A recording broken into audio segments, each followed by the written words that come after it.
Hey guys, I'm Jiraiya. This story is all about what if Naruto started his own secret ninja organization. It was their last, desperate gambit. 3 months into Naruto's training trip, Jiraiya must leave him behind to go to check on a situation in Iwa, leaving Naruto to his own devices. Naruto thinks everything he did makes perfect sense, Kiri thinks he is a cult leader, and Tsunade thinks she doesn't get paid enough to deal with this. Before we proceed with the story, please like and subscribe to this channel if you liked the video, and don't forget to check the description for the other works of the author if you liked the story. Let's start. Chapter 11. Elementary, My Dear Naruto. 051 Water. Water was eternal, Taki's first teacher had once told him, back in the academy. Boil it will rain back to earth sooner or later, freeze it and it will melt eventually, pour it on the ground and the plants will bring it back up to the air. To be a water ninja was to be mutable, adaptable, forever changing. He had forgotten this for a long time, as his whole village had. Maybe Kiri would be a better place if more people had listened to Yamadera-sensei. That he was being given a crash course in adaptability by a fire shinobi was irony that didn't escape him. You are just going to go to your Hokage with them in tow? Without even writing to her first? He asked with some difficulty. His gaze moved from Sai, who was staring at Kabuto in a manner that was both intrigued and vaguely horrified, to Kabuto, who was eating pumpkin bread and smiling like nothing was wrong in the world, to Sasuke, who was glaring at Naruto, but untied and not trying to escape. Of course. If I gave her advanced warning, that Danzo bastard would get warned as well. Don't worry, Tsunade-bachan is gonna do the right thing. She ran away from Konoha and gambled and drank all over the continent because she hated Konoha getting people killed. How you think she's going to take the news about Danzo? Naruto asked back and munched on his ramen happily. You call her bachan behind her back? Konatsu asked with sardonic lilt in her voice, raising one eyebrow. Are you sure she will want to help you? I call her bachan to her face. Don't you know how old she is? Naruto asked. All three former Kirinin choked in their own spit as they imagined what would happen in Kiri if anyone, absolutely anyone, was to call the Mizukage names. If Naruto really could get away with that, and he was the most honest person Taki had ever met, just maybe the mad idea of ambushing the Hokage with this issue would work out. Tsubaki's hand had frozen in midair, her chopsticks holding a few leeks like they were a shield between her and the crazy world. She was muttering under her breath, and Taki caught the words, technically true, kind of, and, what happened to the world I used to live in anyway? He echoed the sentiment fully. Are you going to return here? Emiwa asked, wringing her hem in hands. She was sitting next to Naruto as usual, with an abandoned pad and a pencil on the crate table in front of her. Her eyes were almost feverish when she looked at the boy under her lashes. Sure, I have responsibilities here, and besides, Ero-sensei would have an apoplexy if he came here and I was missing, Naruto promised happily. Emiwa brightened instantly, but Taki remembered a certain gigantic sword-wielding toad, what that had to mean, and opened his mouth again even though he wasn't really surprised anymore. You call Jiraiya of the Sun in Ero-sensei behind his back? He asked. Irreverence, thy name is Naruto, he thought. Or possibly Uzumaki. He had heard stories about the clan prior to the destruction of Uzushiagakure. I call him Ero-sensei to his face. You know he writes the Icha-Icha, right? Naruto cheerfully destroyed yet another piece of reality. Now Taki couldn't work his jaw open anymore, and he wondered if he was slipping into disbelieving catatonia of some sort. The name Jiraiya was on the covers and there were rumors of it being that Jiraiya, but there were always rumors. He hadn't really believed, had thought it propaganda by Konoha's enemies, because how could the legendary? I was his proofreader for a while, and let me tell you, those books aren't all that great, Naruto confided in them. By the time Taki's brain could process new information again, it was decided that Konatsu and Kaida would remain in Makimura and further train the fire brigade, what with being dead and not in need of shelter, assisted by Idate. Emiwa had promised to take responsibility for fixing the safe house up again and writing more mantras. Naruto had tried to escape his cult leader status by pointing out that Shodaime Hokage had fought Kyuubi first, which had only worked to encourage the girl, as now he needed to be added to the saints too. And Rakudo Senin for a good measure, because what proper Jinchuriki cult didn't mention him? Adaptability, adaptability, adaptability. Hell, at this point he wouldn't have been surprised if Naruto's affinity happened to be water. Do you know what your elemental affinity is? He asked, giving the boy an assessing look. In Fire Country, fire was the most common, hence the name of the elemental country, but there were exceptions, among the most ironic their first Hokage who had been earth and water. It's wind, Naruto said happily, and now Taiki couldn't help but laugh. Of course, contrary to the very end. 052 Fire. The town of Makimura didn't really know darkness until the final hours before the dawn. The promenade was still alight with the lights of the restaurants and bars where the tourists partied long past the midnight, and the sounds of laughter and music filled the night. Couples walked the streets from one amusement to another or returning to their hotel, but none saw the shadow leaping quickly from one rooftop to another. Yakushi Kabuto had given his minder a slip and walked the night of Makimura. It was the last night before the group would leave for Konoha, and he was checking on Sasuke, as it wouldn't do for the Uchiha to get cold feet and attempt a last-minute escape. He was grateful they were leaving, to tell the truth. In Makimura, Naruto-sama was in so high demand. Between the Starry Eyes assistant and her constant demands, he approved some of her writings. The head-in girls and the casino boat manager, the nervous owner of the delicacy shop which had first offered Naruto-sama cover, the fire brigade leadership, said leadership's obsession with taking over the kitchen and making explosives hidden in fruits that the clone jutsu was rather necessary. Add to that keeping both Sasuke and Sai under control, guarded by vigilant Tsubaki and Taiki, and he barely had any time for Kabuto. They wouldn't be alone on the road to Konoha, but 4 people were better than closer to 20 every day. The safe house was the old-fashioned type with one big room that served as living area, dining room, and bedroom that Naruto-sama shared with his minions. It had obviously been a bit tight-fit even before the arrival of Kabuto, his gift, and the root shinobi, but expecting 8 people, 3 of them under suspicion and guard, to sleep in the same room was simply impractical. Naruto-sama had appropriated Matsuzaki's storehouse for temporary lodgings, which had led to arguments about the placing of the 3 guests. Tsubaki had insisted that Kabuto and Sasuke be separated lest they intrigue together, a sensible precaution in itself, but this had left the question of dividing the ninja to guard the 3. Tsubaki and Taiki, the most capable of Naruto-sama's underlings, not counting Kabuto, couldn't share a guard, which had irritated the woman terribly. In the end, Tsubaki had decided to watch Kabuto in the safe house storage room while Taiki was looking after Sasuke and Sai in the storehouse. Kabuto was glad a Jonin had been given to Naruto-sama as a backup in a peaceful place like Makimura. Konoha was the only village populous enough to assign Jonin, so he was less happy that fooling the woman with genjutsu had been so easy, though it worked for him now. Taiki was harder. While Tsubaki had been a solid Jonin, good enough at everything, but exceptional at nothing, the man was a former Umbu member, from a subdivision that dealt with some of the most desperate people in the 5 countries. He didn't bother with genjutsu at all, but employed one of the Yamanaka family jutsu and deepened the man's light sleep to deep unconsciousness. There was a small cot on the room set aside for Sasuke, in between a few crates. Kabuto was entirely unsurprised to find that the boy was walking a circle around the small floor space like a caged animal. On the other side of a higher wall of crates, Sai wasn't asleep either, but Kabuto didn't mind the other listening in. He hadn't come to spare Sasuke's privacy. That is not a good idea, he stated, amused when the Uchiha turned sharply around, his face flushing in the dim light that reached the room through a small window near the ceiling. Sasuke had a long way to go before he reached his brother's level if he couldn't even control his own reactions. Kabuto knew how this conversation would go, and he knew it would more than likely deal some psychological damage to Sasuke. There were things the child wasn't ready to confront yet. But as long as he didn't leave without Naruto-sama's permission, Kabuto was fine with that. How he is so strong. Sasuke spat the question out. I can understand the cult, they are just weak civilians. I can understand the 2 from Mist, they never even made proper genin. But Taiki? You? What Naruto did to get you? Do you know what the will of fire is? Outsiders take it for Konoha mysticism, philosophy, and Konoha lets them think what they will.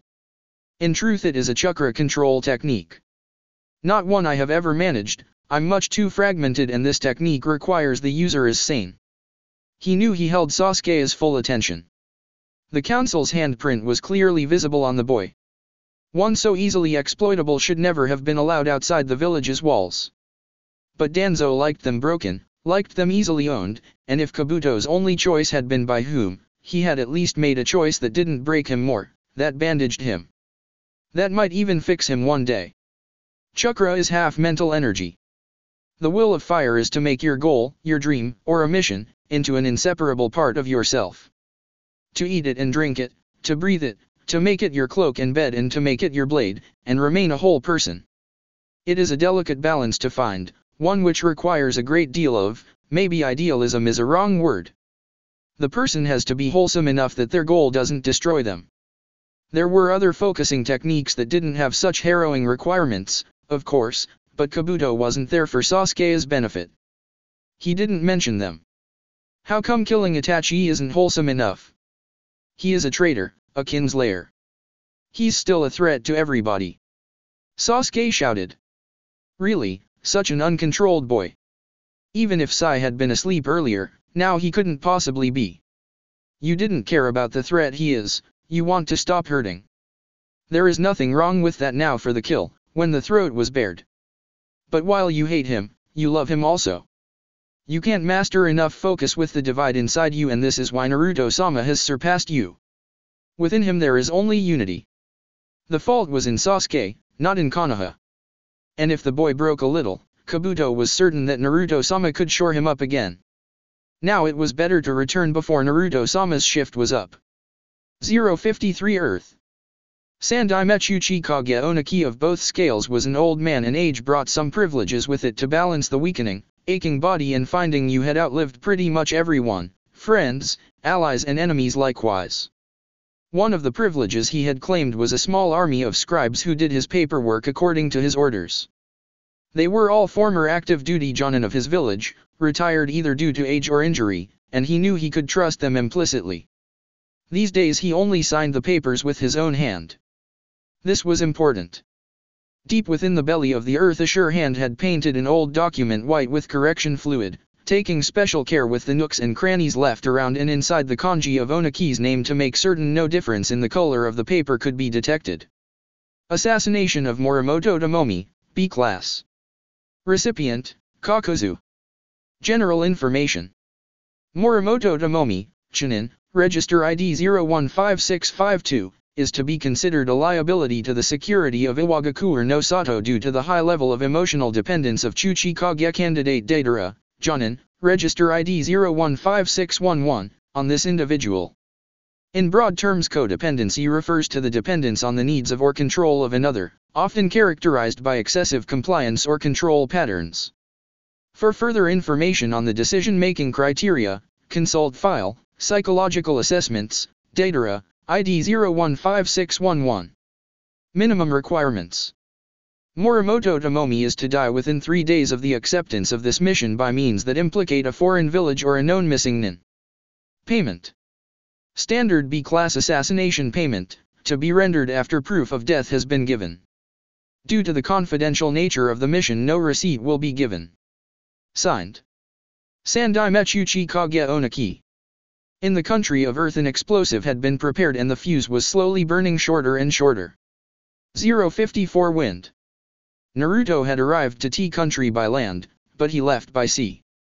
The Sea Sprite was a quick tourist ship that would take them from Makimura to a fire country city near the borderlands that separated them from Water Country's sphere of influence, cutting the curve of the Tea Country foreland. He had been on ships before, mostly during his short time as Jiraiya's apprentice, but it was still new enough that he ran to the ship's bow to meet the waves and the wind head-on. It was a beautiful day and the whole world was blue and white, sky and fluffy clouds above him, the deep blue sea with white-cap waves below him. The wind pushed his back like it had the strength to lift him up, and Naruto spread his arms. "One day I'm going to fly," he shouted over the wind and the waves to the presence behind him. It was a bit cold and the tourists were all huddled under the deck, leaving only the shinobi hiding among them to enjoy the space and the privacy. "Be careful, Naruto-sama," Kabuto said and stepped beside him. For once Tsubaki-chan wasn't standing guard and Naruto wondered if his friend maybe used a clone to ditch her. He knew she meant well and was just worried about him and stuff, but it was really difficult to have conversations when she listened to everything. Neither Kabuto nor Sasuke nor apparently Sai were very open. Not one day, Kabuto said quietly, and Naruto spun around to ask if he knew some really cool wind jutsu that made people fly, but Kabuto wasn't looking at him at all, but towards northeast. That was where Konoha was, far, far beyond even the best-looking glass sight. Not just one day when the plans have reached their completion, but 3 days from now. Ah, he was talking about Danzo. Yeah, don't leave to tomorrow what you can do today. Procrastination's a bad habit, he shared Iruka-sensei's pearls of wisdom. Who knows how many people's lives he's ruining even now. The thought made him angry and a lake of fire ran over his chakra, but he pushed it back, frowning. Come to think of it, Kyuubi had been really active lately. What was up with the furball? Naruto-sama, I would advise you, Kabuto offered with the same kind of voice Naruto had used Ebisu and some other guys use when they talked to Sandai Meiji and now Tsunade Bachin. He guessed, it was kind of insistent, but also really, he didn't know. Obedient-like. Naruto's vocabulary had drastically improved since Jiraiya had taken him as a student, but the words subservient and deferential had yet to make it to his thesaurus. For all his griping, Jiraiya actually preferred it that way. Sasuke is precious to you. Your village is precious to you, this is true, right? He asked, and Naruto was going to answer of course, but Kabuto wasn't done yet. Then don't let Sasuke be there when we accost Danzo. In fact, it might be better if you weren't there either. The smile he gave was sheepish, like the one he had given in the Chunin exams when he had admitted failing the exams how many times already. Naruto didn't like it, though back then he had felt intense kinship. Why not? And don't smile if you don't mean it, that's almost as creepy as Sai's, he complained, though Kabuto couldn't quite meet the same creepy levels with his smile alone, at least he knew how his face worked and didn't look like he was contemplating axe murder. Am I your precious person, Naruto-sama? Kabuto asked, the smile disappearing. He had that intense look again, like when he had looked towards Konoha. Of course, Naruto said. It wasn't like went around befriending people for the sheer hell of it. He always meant business. Would you deceive me knowingly? Kabuto asked, his eyes doing this funny flutter that Naruto wasn't sure how to read. Of course not. He denied hotly. Trust me, please, Naruto-sama. You are better off not meeting Danzo. He can be very garrulous when it suits him. Naruto was briefly distracted by wondering what garrulous meant, and then the moment was over, Tsubaki-chan walking towards him with sullen Sasuke in tow. Sasuke was pale like a ghost and his eyes had dark shadows, like he hadn't slept a wink last night. Okay, I guess. Sasuke has been really weird anyway, he promised. And Sai too. What you said to him anyway? He asked.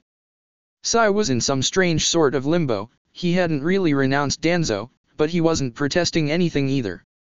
Actually, he was walking around looking like someone hit him over the head with a really big hammer.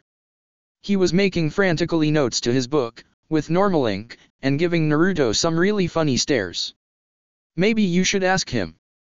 I'm certain he would welcome a private conversation with you, Naruto-sama, Kabuto said, and then Tsubaki-chan and Sasuke were there, Sasuke avoiding his eyes for all he was worth. The wind was at their back, taking them closer and closer to Konoha. 055 Spirit. Many scholars theorized that the tailed beasts were personification of negative emotions, born out of the bad karma of the sinful humankind, that Juobi had been the negativity undivided and that the Sage of Six Paths had broken it to its base components. They theorized that Kyuubi was the personification of hate. It was complete rubbish, of course, but what else should be expected from the vicious ants? The only human worth anything had been their father, and now Rakuto Sennin was 2 long millennia dead. It was true that Kurama could sense negative emotions, a fact which hadn't made his current incarceration any more comfortable. He could actually feel a measure of sympathy towards Uzumaki Naruto. Unlike Uchiha Madara, who had simply taken control of him, calling him a weapon, and unlike Senju Hashirama, who had sealed him into his wife, unlike Uzumaki Mito, who had helped her husband and chained him, and unlike Uzumaki Kushina, who had made an informed decision and accepted her duty as his prison, Naruto had been a baby whose opinion no one had been interested in. Kurama had simply been shoved into him, a little baby in post-Kyuubi Konoha, and Naruto was almost as trapped as Kurama was. But at that point Kurama was fed up with the Jinchuriki and with the Juobi-damned village the Uchiha and Senju had spawned. He'd had half of his chakra violently ripped away from him. His current Jinchuriki was the son of the man who had done it, and the Shinigami's seal would see to it that if the little insect died with the seal still whole, he would die as well. What little sympathy Kurama felt for Naruto was by far overshadowed by his hate. No, he wasn't personification of hate, but he was living up to his reputation nicely. And just when he had thought it impossible, Naruto had come up with an entirely new and fascinating way to fan those flames. A Jinchuriki cult. A religion that beatified those reviled human cages, a religion that had first claimed Yondaime Hokage as a saint and now claimed Rakuto Sennin as well. His father. He had always seized any kind of opportunity to gain control over Naruto, provoking his rage and so allowing his influence within his chakra to consume the boy, frustrated beyond measure that while humans were so very capable of rage, this one just wouldn't allow himself to fully give into it. Now he had redoubled his efforts, searching for the smallest opening, but there was new security in his own strength in Naruto, something that couldn't be called serenity, but that still kept anger at bay even when he fought the damnable Uchiha. Kurama threw himself against the gates of his prison and cursed Yondaime Hokage and Shiki Fujin, cursed Umino Iruka and Haku and Uchiha Sasuke. I'm not going to let you hurt Iruka anymore, you jerk. When a person has something important they want to protect, that's when they can become truly strong. I won't let you leave, even if I have to beat you within an inch of your life. Naruto had learned what shouldn't have been possible for him to ever know, but Kurama wasn't beaten yet. This was one religious debate he was going to win even if it was the death of them both. Chapter 12. Where everyone has some food for thought. 056 Breakfast. Migawa wasn't the biggest city Naruto had ever seen, but even from the deck of the ship that had taken his group to the city it appeared easily the most colorful and lively. The Fire Country capital was bigger, but it had been an awfully stuffy place, temples with ornamental tower pavilions and kidney-shaped ponds and houses with pillars and decorated roofs. That one city in Water Country had been even bigger, but there had been slums and it had been a pretty sad-looking place, like a wet puppy that gave you pitiful looks so you would take it in from the rain and feed it. Migawa had banderoles and signboards in bright red, deep blue and some really eye-grabbing neon colors, busy-looking streets with roofs so near each other he would barely have to hop from one to the other, and a huge fish market next to the harbor. It was a homely-looking city and Naruto loved it on sight. Too bad they couldn't stay for a day or two, but busy. Danzo couldn't wait. La la la, come morning, come day, I wish in me heart it was Sunday, Naruto sung as he marched down the landing plank to the WHRF, clutching his shirt over his heart. Miso for breakfast all week long, and sweet ramen on a Sunday. The ship had only offered traditional breakfast, sadly enough, but here they could surely buy some ramen. I thought it was supposed to be sake, dobe, Sasuke grumbled as he stepped after Naruto. Naruto shook his head. No way, I'm much too young to drink. They didn't let you do that in Oto, did they? Because it's really bad for your liver, you know. He asked, worried. It would be just like Orochimaru to be even more responsible adult than Ero-sensei was. Don't be stupid. Of course I didn't. There is nothing wrong with my liver, Sasuke barked, his face red. Sai tilted his head and looked confused, but then, he rarely looked anything else. What if I like miso better? He asked. Naruto hung his head sadly over his heathen tastes, but then, more for him. Then we can steal each other's breakfast all the week, it works out in the end, he said. Sai took out his book again and started trying to rhyme that, without much success, but Naruto noticed how he didn't walk into anything or anyone even though his face was in the book. He was so going to demand Ero-sensei taught him to do that once he returned, it would be so cool. Except maybe he didn't have to wait, Tsubaki-chan probably knew the trick too. Someone said something good-natured and polite to Tsubaki as they walked down the street, something about having two so cute sons, and then asked if the two pale-haired were her nephews or cousins. Naruto wasn't really listening to the small talk since his eyes were roving the streets for ramen stands, but then Sasuke stiffened suddenly.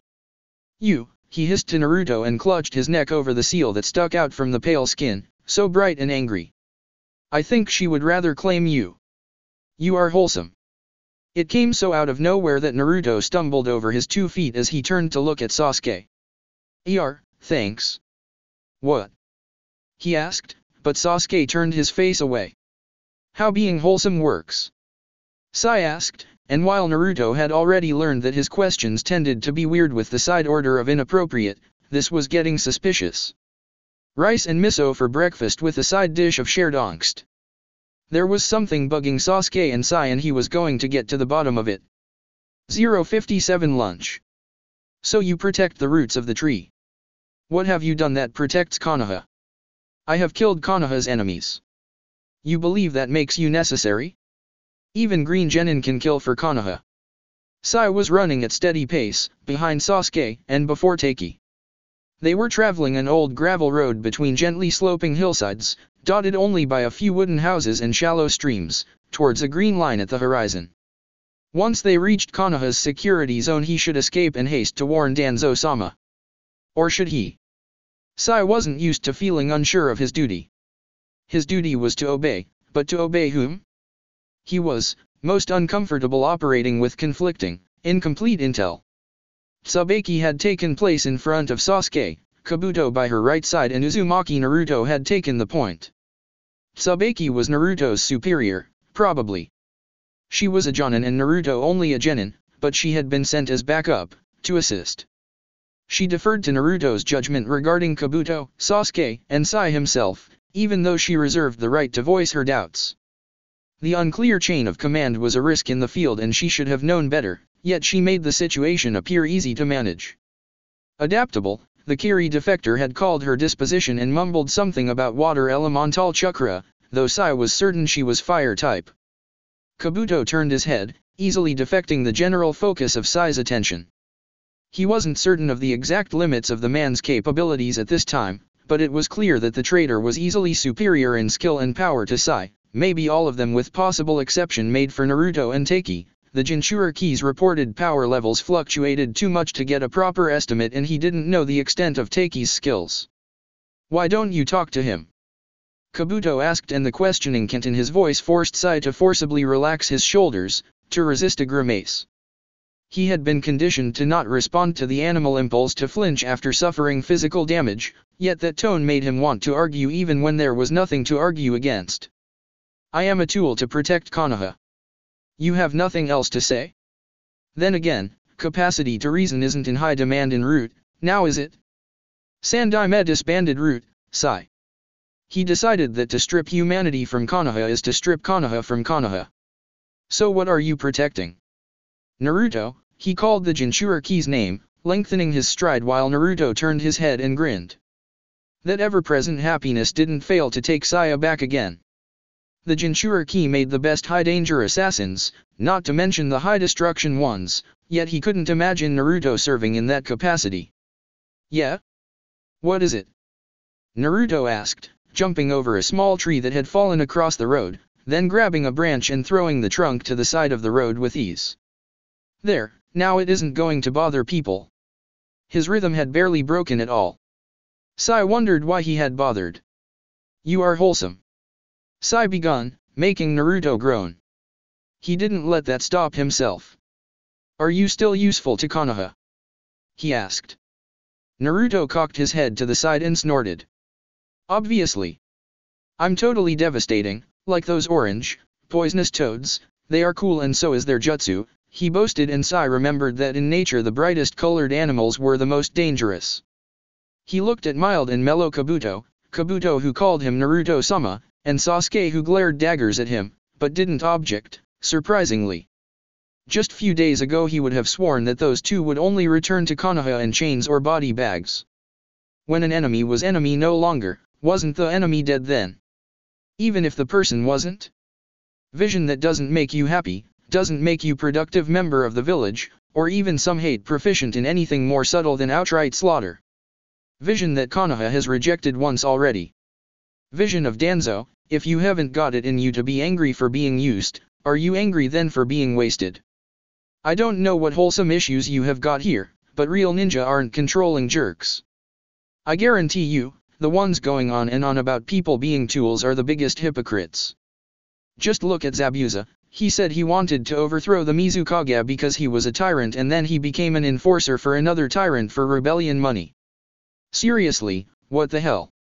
Naruto asked, lifting his face upwards as if to ask intervention from some higher being, but then his features softened, gentled. At least he regretted in the end. Trying to have the last word with Naruto is like having a lunch with a tiger. The food may be good, but the tiger always eats the last. 058 Dinner. Naruto wasn't a vicious person by nature, but he was occasionally willing to make an exception.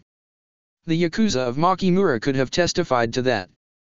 It was like a joke. Two wolves and a saber-toothed sheep walked into a diner. They had covered a good distance already when the oppressive, dark clouds started to gather in the sky. It wasn't quite dark yet and they could have gone a while longer when they happened upon an old barn, half filled with hay, but Tsubaki-chan decreed they should stop and Naruto was all too happy to do so, as he wasn't too keen on sleeping under a tree in rain. Sai was muttering something about confused chain of command, but he decided that Sasuke and his issues were enough to bite that night and ignored it. Sasuke, who walked into a nearby kind of forest except too small to brood and didn't come back when the rain started. Right. Figures. So Naruto went after him because if Sasuke happened to be wet, well, it was his problem, not a reason to delay the talk. He found his dark, brooding teammate standing under a buna tree, hanging his head and slouching. Naruto wasn't precisely cold, but water was running down his neck and back and he was feeling pretty dark himself when he jumped under the cover of the leaves. Then he looked at Sasuke closer. So, nice weather. He tried and pressed against the tree. It protected him from some of the rain, but it was a plant, not an umbrella. Sasuke was dripping even more than Naruto was, but he still managed to look scornful. Naruto blushed and bristled. So it was a dumb thing to say, yeah. Didn't Sasuke already know that the filter between his brain and mouth was kind of faulty? Look, I'm trying to have a conversation here. And you are the one too dumb to come in from the rain. Asshole. Naruto kicked a patch of grass that hadn't ever done a thing to him. Things weren't this awkward before, he didn't even know why he got all shy and nervous all of a sudden. It wasn't like Sasuke was going to run away again, right? Asshole? Is that the best you can come up with? The jerk asked and all bashfulness evaporated in a second. So that was how he wanted to play it? Fine then, Naruto could deliver. Bootlegger. Nitwitted bastard of a freshwater pirate and a scabby mule with the brains of an oyster with shits that was dropped on its head as a baby. What? Sasuke mouthed after a good, long pause. Naruto grinned as he watched Sasuke's befuddled face. Hey, he didn't get to see the Ice Prince drop his jaw every day. Jiraiya-sensei spends a lot of time at red light districts. Lots and lots of time. Naruto nodded sagely. He had learned that once you edited out all the mentions of between legs body parts and sex acts, those people had some fun curses. He had also learned well over 50 words for female parts, roughly half of them something he didn't even want to think too loud for the fear Tsubaki-chan might hear, and half so convoluted that walking past a fruit stand or a flower shop or a fishwife's stand could make Sakura-chan blush if she read some of that poetry shit the geisha liked so much.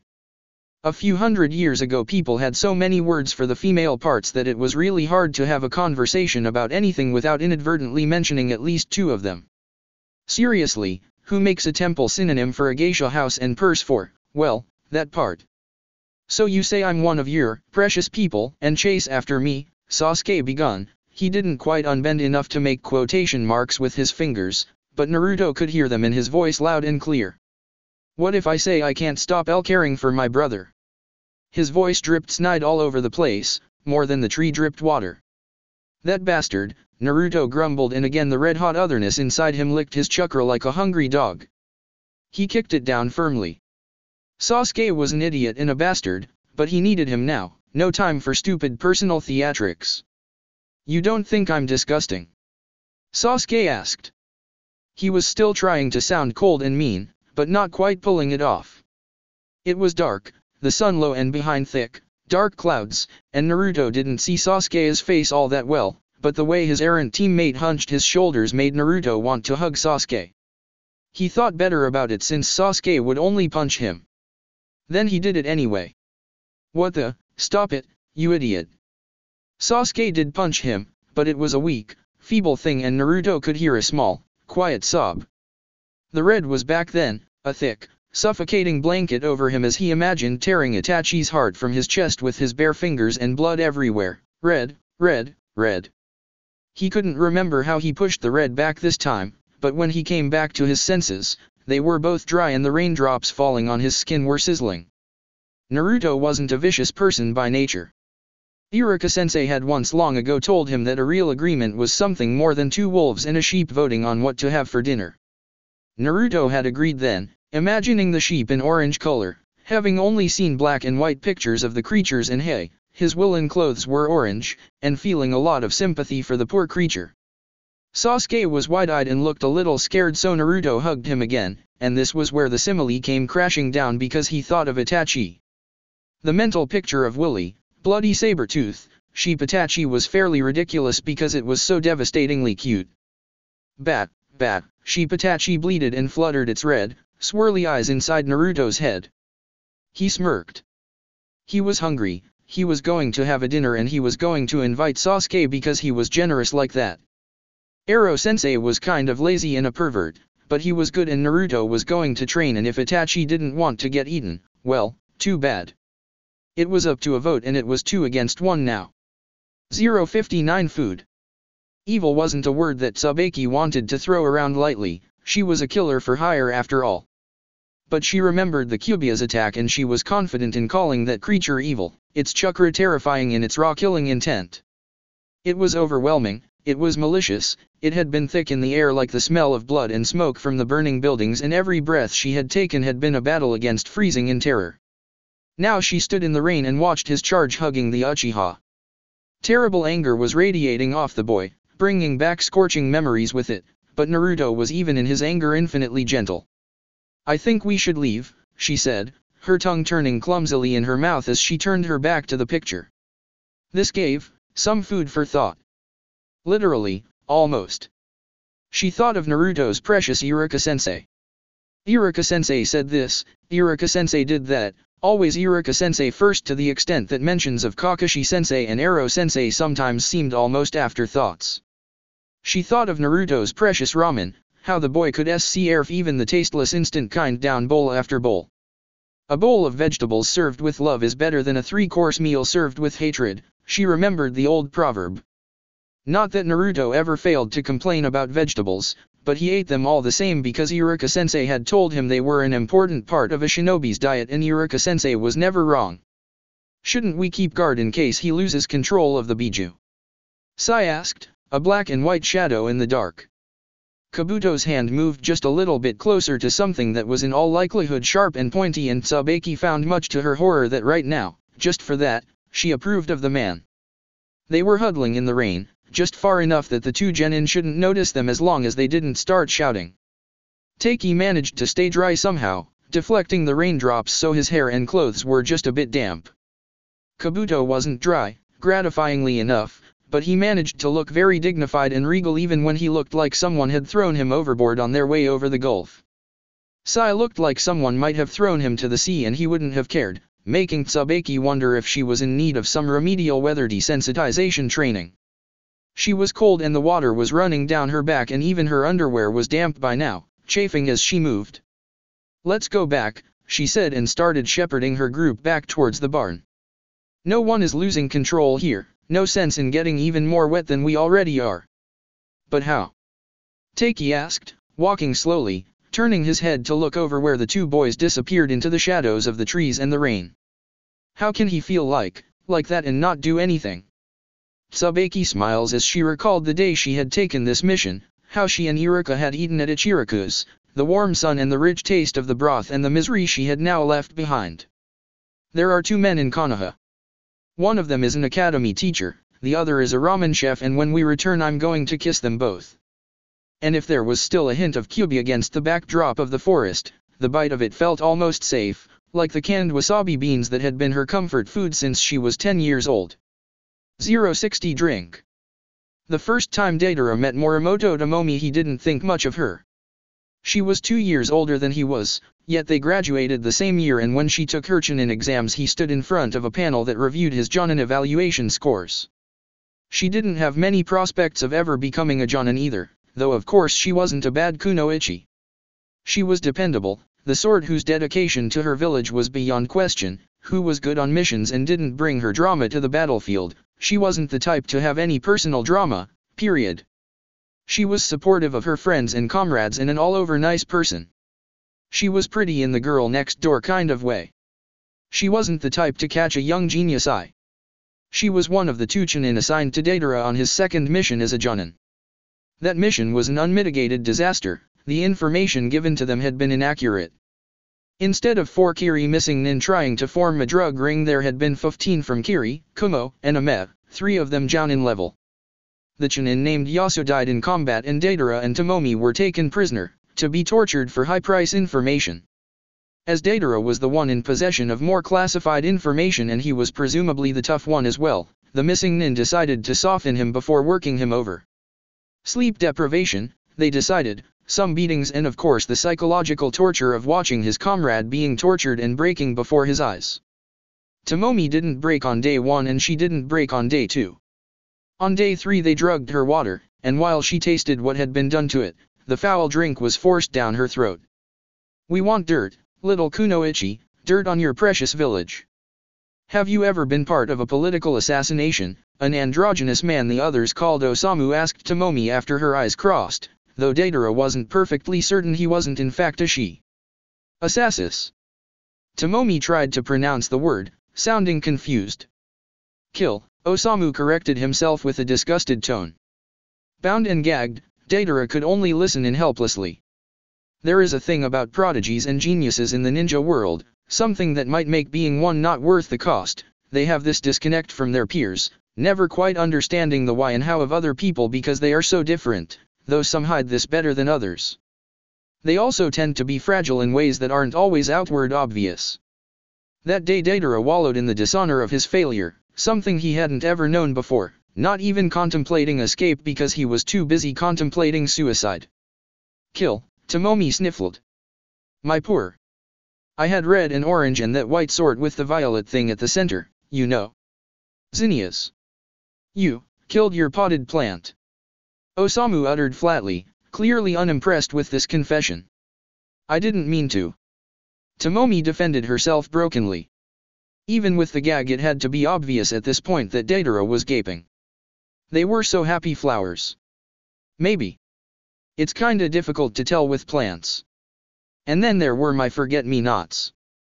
I sort of forgot to water them before I left for a mission. When I finally returned they were dead too.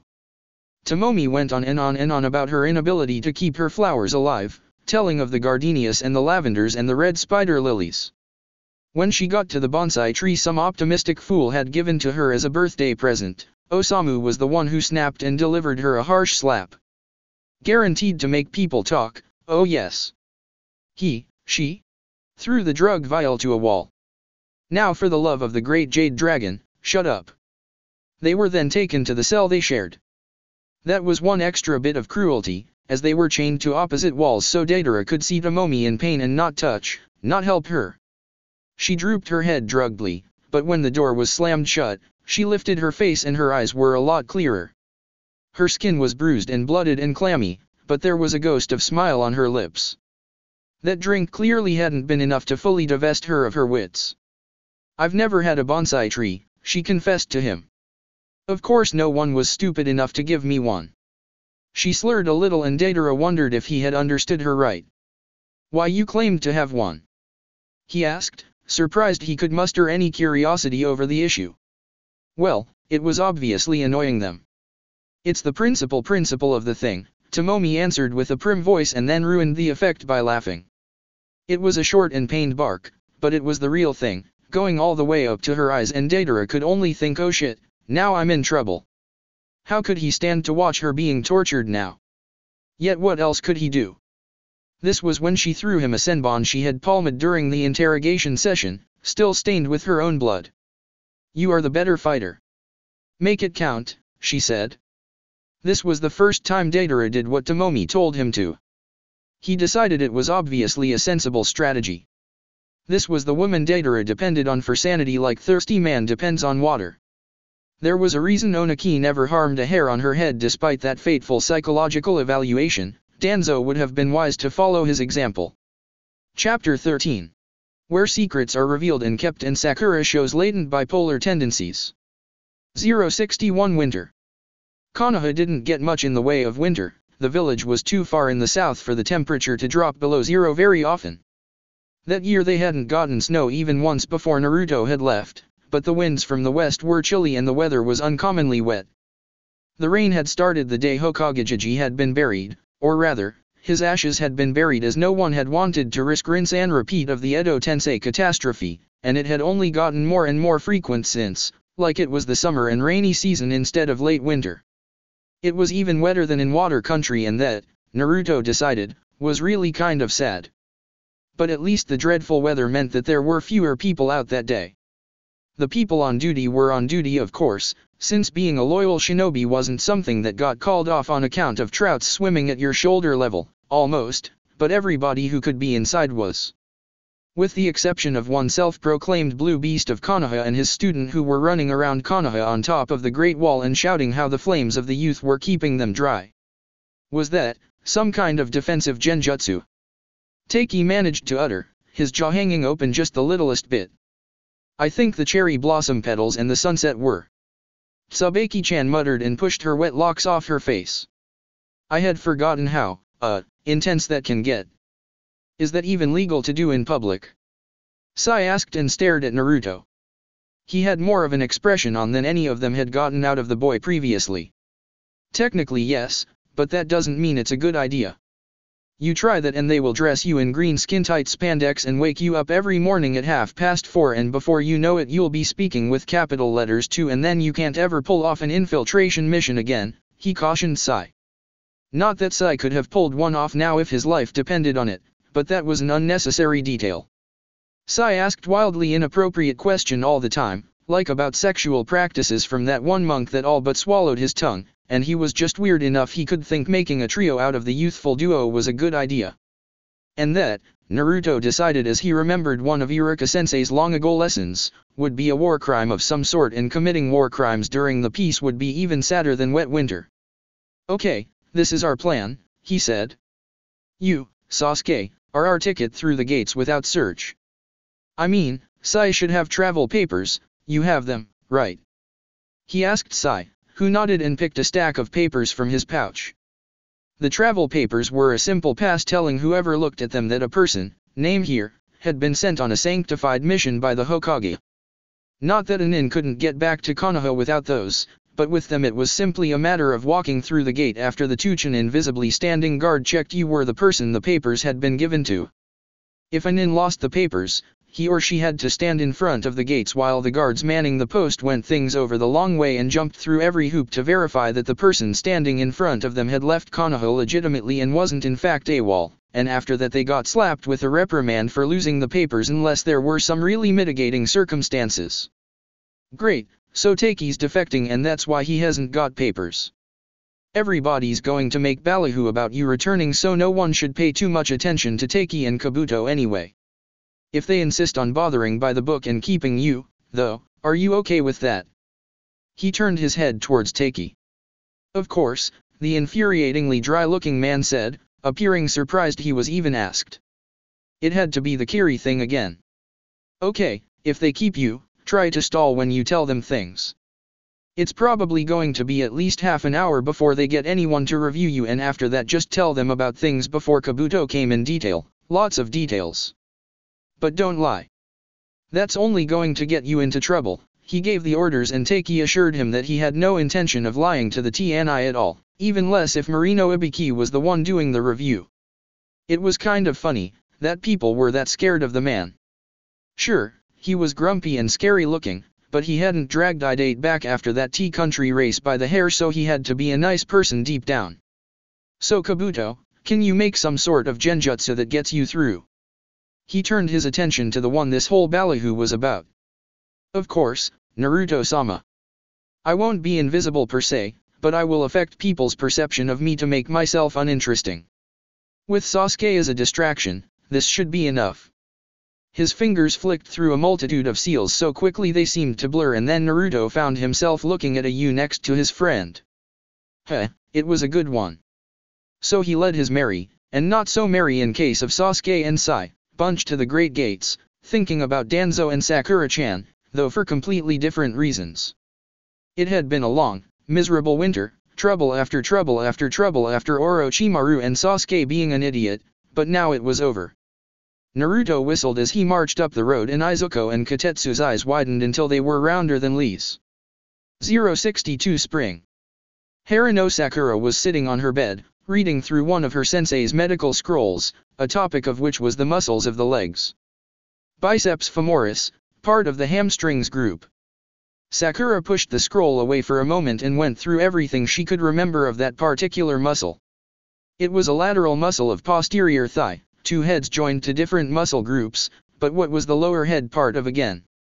It extended from the ischial tuberosity to the lateral condyle of tibia. It flexed the knee and extended the thigh. The long head had a tendon common with the semitendinosus muscle, right? She looked at the scroll and saw that she had remembered correctly, though of course her knowledge had been incomplete. Biceps femoris was a muscle commonly injured in physical activity that required explosive bending of the knee as seen in sprinting. If the ninja was fatigued or hadn't warmed up properly, they could suffer a hamstring strain or rupture, which was the tearing of the hamstring muscle. Avulsion of the biceps femoris tendon was the complete pulling away of the tendon from the bone. Ouch. Tsunade-sama's medical scrolls made for a really depressing reading, telling all the fascinating ways ninja life could screw the human body up even without direct enemy contact. She had lately had to suppress the instinct to yell at a certain green-clad genin to be careful with his tendons, damn it, because she was the one whom Tsunade-sama was going to make fix anything that was torn. Sakura.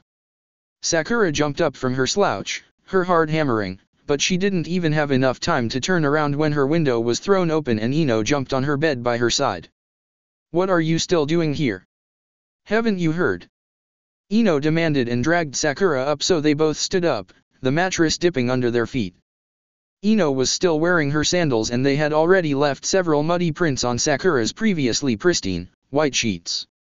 Sakura felt a familiar sense of annoyance starting to throb at her temple. Where were the manners these days? Someone better have invaded us again, Ino, because... She began her tirade, but Ino just shook her. Sasuke is back.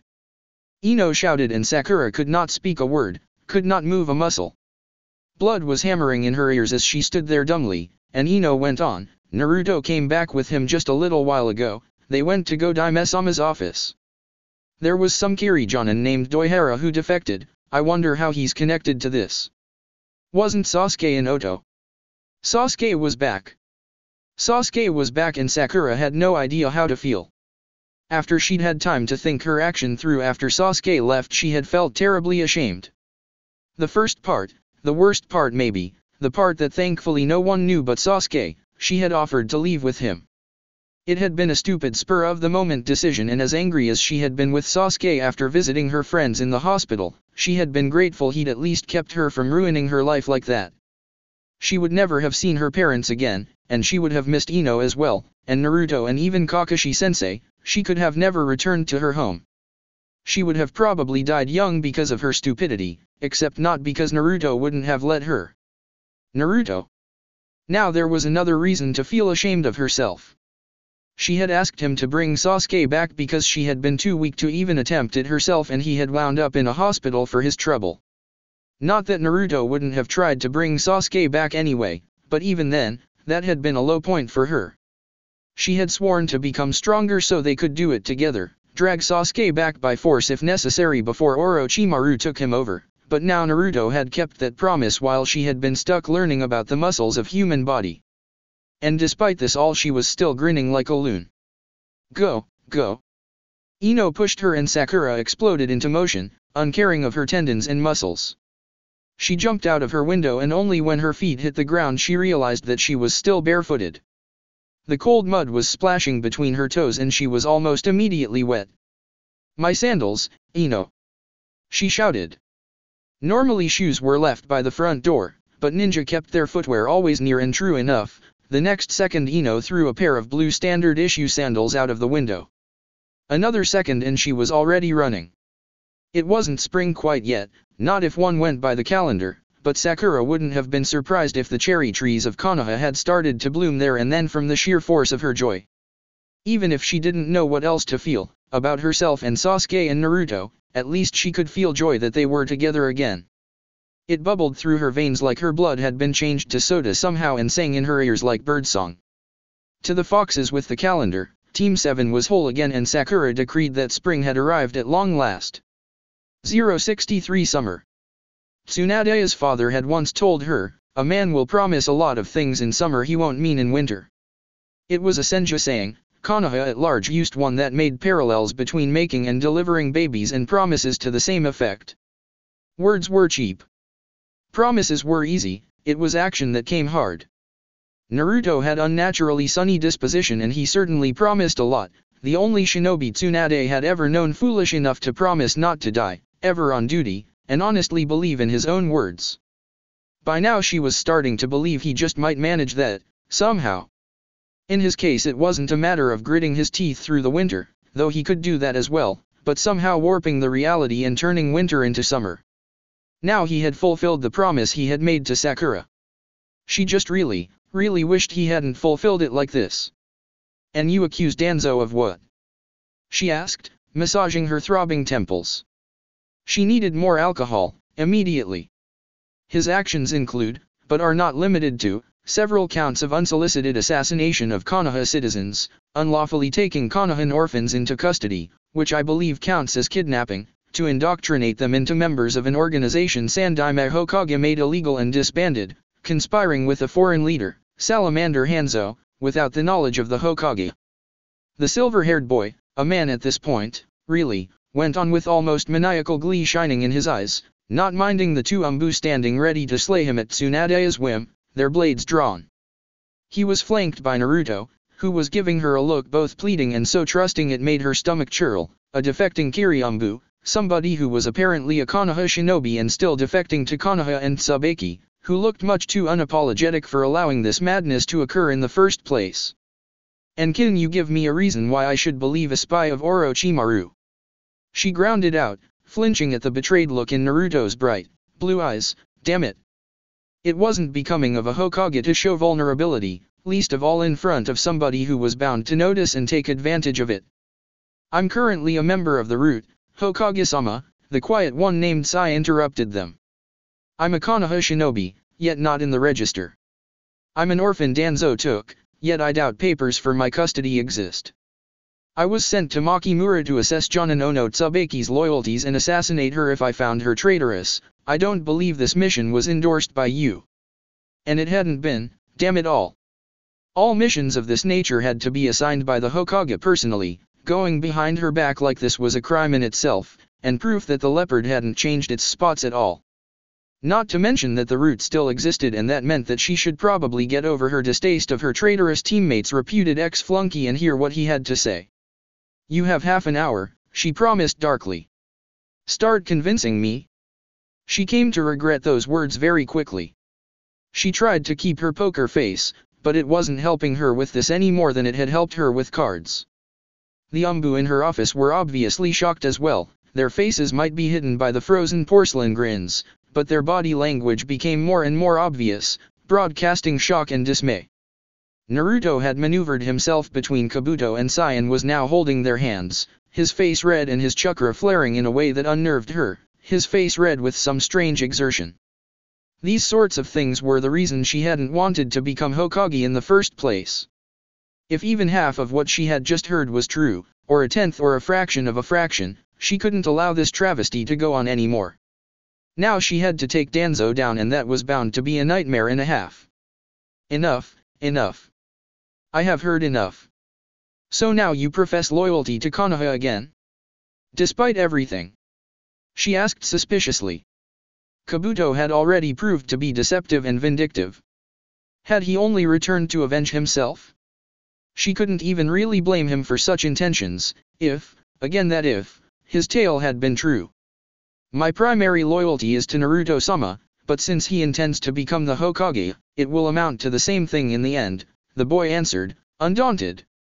He could look so very innocent when he smiled. That was another story Tsunade needed to get out of him, he and Naruto, and how that had happened, but she doubted she could bear to hear it right now. And you are defecting to us because of what? She barked, pointing a dainty finger at Doihara. The man jumped a bit, but answered promptly. Naruto decided that I'm not evil enough to fit Kiri. I found that arguing with him is an exercise in futility, he said. And you are defecting as well? She asked, her finger traveling to point at Sai. I don't know. Is it possible to defect to your own village? The boy asked, and Tsunade couldn't have cared less at this point, but he went on, maybe I could defect to Naruto's cult. Miwa-sensei was kind enough to teach me to chant. You have a cult. Don't blame me. It's all Taki's fault. Naruto scrambled backwards, his arms failing about like a windmill's blades. I didn't do it on purpose, Doihara defended himself, looking distinctly pale. I didn't know he really was a Jinchuriki. And this cult had to do with the Jinchuriki? Of course, what else could it be?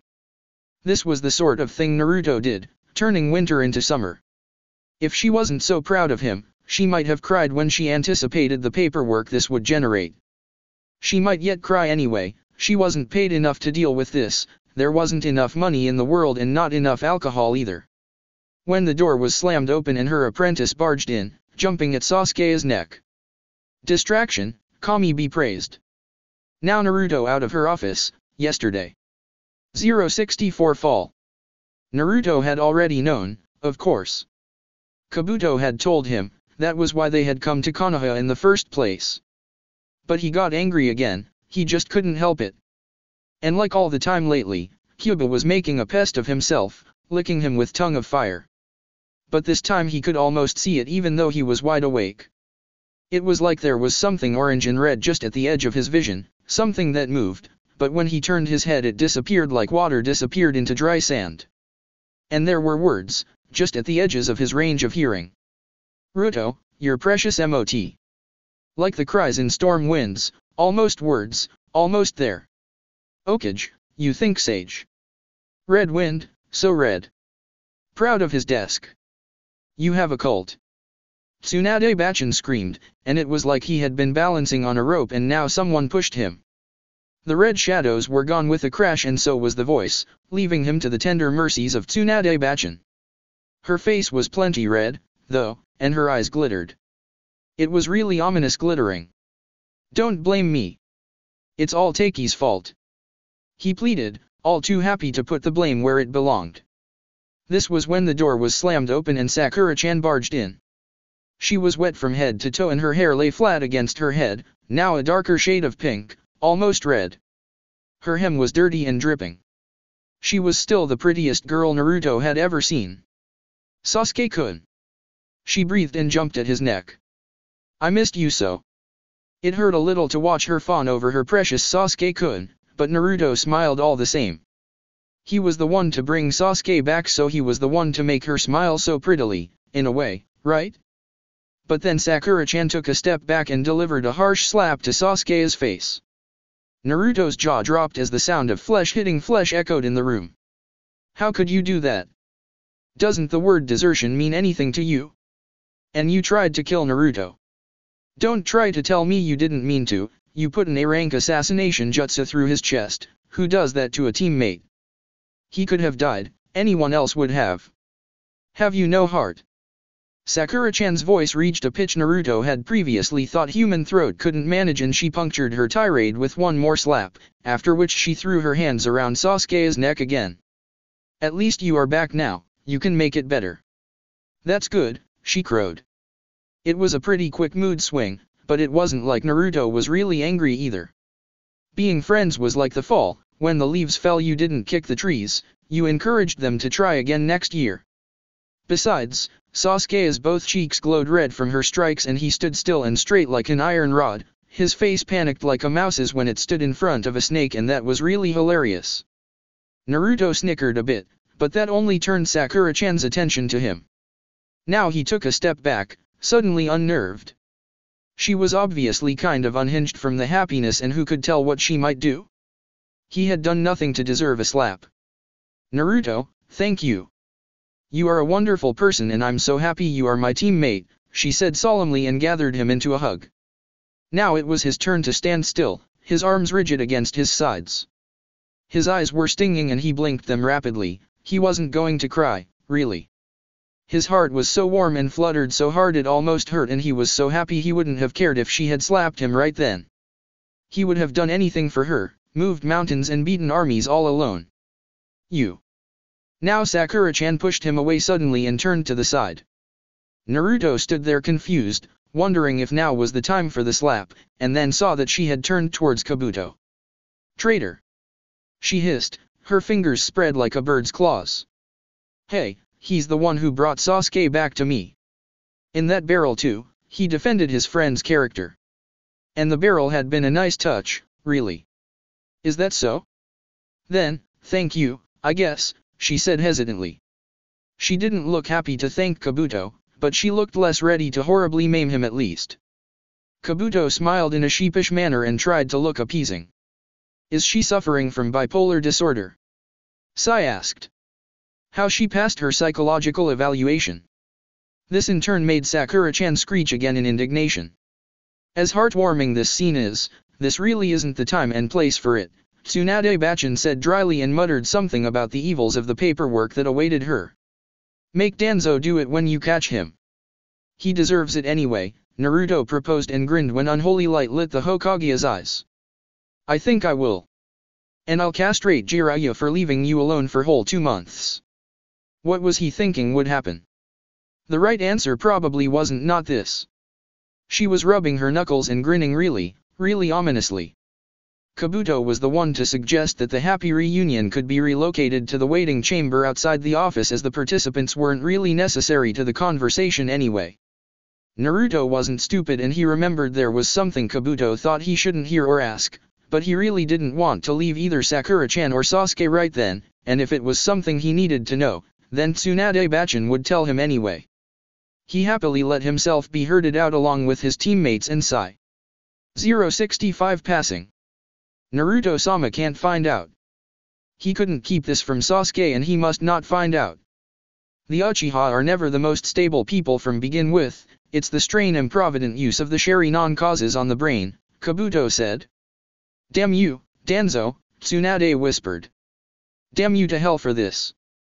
Because they might have managed to avoid the catastrophe so far, but they had no way of knowing just how many people knew and how inclined they might be to keep the secret, or to reveal it. 3 could keep a secret, they said, if 2 were dead. May Danzo rot in hell, for one day this skeleton would claw its way out of the closet and then there would be hell to pay. Chapter 14. Where windows play an important part and the storm breaks. 066 Rain. A long time ago Sai had a brother who called himself Shin. He didn't know if Shin was his brother's real name, a code name given to him, or simply something he had made up, but Shin was Shin, and in a show of life's great ironies he dubbed his cute little brother Sai. It was written with different kanji than Sai's code name, but the kanji used meant to offer prayers, so the irony ended up counting anyway. Shin wasn't related to Sai by blood as far as they knew, though admittedly they didn't know anything about their blood families, so it was a possibility, however minuscule, but Shin insisted that genetics weren't a minimum requirement at all. Young Sai had no idea what genetics meant, but he was inclined to take Shin's word for it back when Shin lived. They only ever had one mission together. It had been the mission that got Sai blooded as part of the Roots desensitization program, and the target was simply a merchant who had somehow caused some harm to Konoha. Don't ask me what he did. Maybe he sells to Iwatu. Maybe he committed a tax fraud. It doesn't really matter anyway, Shin had told Sai. He was there as a senior operative to ensure things went smoothly and to witness the killing. Sai could remember it was a beautiful, sunny day and the merchant had reserved a room from an inn that coincidentally looked over a steep cliff to a river that divided the town in two. The river was only deep enough there that the water reached a grown man to a waist, but the flow of it was fast, the water was very cold, and most importantly the bottom of the river was full of big, sharp rocks. Shin had sighed. It was supposed to look like a natural death. This reproach had made Sai very confused. Isn't it natural to die if one falls out of the window into a river and is knocked unconscious underwater? He had asked. Maybe if the window had been open, Shin had groaned, taken his hand and shunshined them both away.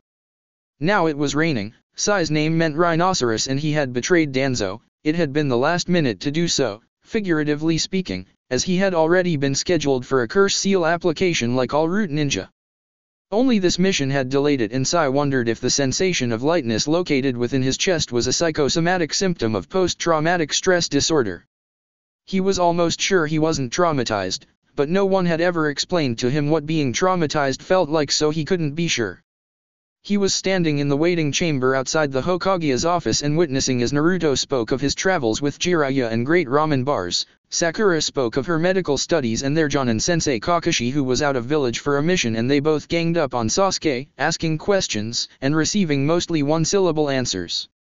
So Ero sensei offended this Maiko, and let me tell you, some of them can do seriously weird shit when they get angry. Naruto looked like he was going to explain, but this was when Sasuke decided to volunteer a sentence. "Can't all women?" he asked. This made Naruto grimace and look at Sakura, but she only threw her head back and laughed. "Keep that in mind. I know where your tendons are, you know," she threatened, yet her words made Naruto grin and Sasuke appeared unconcerned. "Can threats of violence be used as a form of bonding?" he asked. Sakura and Sasuke turned to give him a look that was, disbelieving was close and so was exasperated, but Sai was certain he was missing some important nuance. Personhood, the art of being fully human, had read, "Love is also heavy rain that falls freely and washes away the hurts and chains of the corrupt heart of man, and, like thirsting saplings, the heart reaches up to the heavens, and the cry of it calls aloud for relief from thence." In the beginning it was a sunny day, Sai's name meant offering prayers and he threw a man out of a window. Now it was raining, Sai's name had changed and he was leaning back against a window. It wasn't locked. Only if they know you don't really mean it, or if they know you mean it with love and stuff. But don't get it mixed with masochism, though Sakura-chan probably suffers from that too, what with having a thing for the bastard. After this, things happened quickly. Sakura punched Naruto, who should have been able to dodge it, but for some reason declined to do so. He was thrown back towards Sai and Sai could have dodged, but he wanted to catch Naruto. He managed, but the force behind the punch threw him back as well and the window was thrown open. It was the end of one chapter of his life. It was raining and Sai had just been thrown out of a window. He noted it was nice symmetry. He even laughed a little as he flipped over in the air. Of course he and Naruto were alright. They weren't ninja for nothing. 067 Snow. The plan Tsunade put together was simple. Out of necessity, they were on a time limit, and the moment Danzo found out either Kabuto or Sai were back in Konoha, they would lose the element of surprise. And they needed that surprise, badly. According to Sai, there were currently 20 children under the age of 16 in the route, not counting himself, 15 of them under the age of 12 and 5 were precisely 5 years old new recruits, something Tsunade found completely revolting. If these kids, half-trained in the best cases, got between Hirumbu and Danzo's Jonin in a fight, it was going to be ugly. The attack was to be three-pronged. Tsunade had sent a message to Danzo about Uchiha Sasuke's return, a message she was certain he didn't need anymore, and an order to arrive to meet her in her office. What was waiting for him there was an ambush and Shizune disguised as Tsunade to lure the man inside. Her student couldn't fool Danzo for long, but hopefully long enough for him to close the door behind him. Another part of this operation was going to be the house arrest of Yuditen Koharu and Mito Kato Homura. Tsunade wanted to believe they had simply been subtly controlled by Danzo's stolen Cherry Non, but she couldn't allow them to roam freely before the situation had settled and they had been officially cleared of all accusations. The second prong was the operation Think About the Children, the one Tsunade was personally leading. According to Sai and Kabuto, damn the creepy man Naruto had decided to adopt like a stray puppy. The route trainees had different schedules depending on their skill level and classes, but they all ate at the same time in the same place. The plan was to sneak in at dinner time and hopefully avoid fighting, catch them in the trainee mess hall and start to order them around. This was why Tsunade was needed personally. These children were trained to be fanatically loyal to Konoha and Tsunade was the current military dictator of the village, however little Danzo liked this fact. There was no telling if these child operatives would acknowledge the normal village hierarchy and take orders from her Jonin, but Tsunade doubted that even Danzo had gone as far as to denounce the position of the Hokage, especially since it was a position he had his eyes on. As long as there were no conflicting orders from the Warhawk, the children should follow Tsunade's orders like good little drones. Should. The third prong would be the main assault of the route headquarters after Tsunade got the children out, or if and when the distress signal came. Rooting out the agents who weren't in the headquarters would be a nightmare, and the cleanup of the agents embedded in other villages would probably take years, but if everything went to a plan, the main force should be crushed in an afternoon. Again, should. Tsunade was holding up an umbrella and giving the maps I had drawn for them a last glance. They stood in front of an entrance to an old civilian shelter that had been abandoned after the Kyubi attack because of structural damage that had been inflicted on it. It should have been demolished years ago, but somehow the issue had gotten lost in the bureaucratic swamp of the village administration. Why am I not surprised? She drawled and pushed the map down her cleavage. Sai, take point. Cat, behind me, you are responsible of the genjutsu, ASP, you advance on the ceiling. Neutralize any guards we encounter. Silently. A second later only Sai could be seen entering the shelter.